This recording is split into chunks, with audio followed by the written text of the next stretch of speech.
ఇక్కడ ఏంటంటే మనకి చాలా డౌట్స్ వస్తాయి. అండ్ బైబిల్ చదువుతున్నప్పుడు చాలా డౌట్స్ వస్తాయి. అండ్ ఇందులో ఇక్కడ నేను ఎందుకు ఇలా చెప్తున్నానంటే, ఈ మతం ఎలాగా మారిందంటే, ఇలా అయిపోయిన తర్వాత అండ్ పౌలు పత్రికల్లో మనం చూసినట్లయితే చాలా వరకు అక్కడే ఎన్నో గందరగోళాలు జరుగుతూ ఉంటాయి. మీరు చూసినప్పటికీ ఎన్నో తప్పుడు బోధలు వెళ్తూ ఉంటాయి.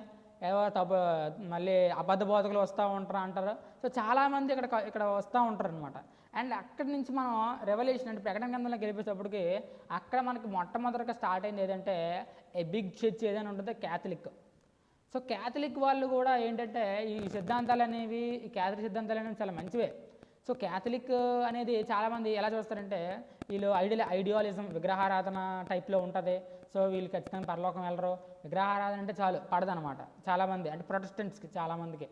సో అయితే కానీ యాక్చువల్గా ఏంటంటే ఈ క్యాథలిక్స్ యొక్క ఉద్దేశాలు చాలా మంచివి.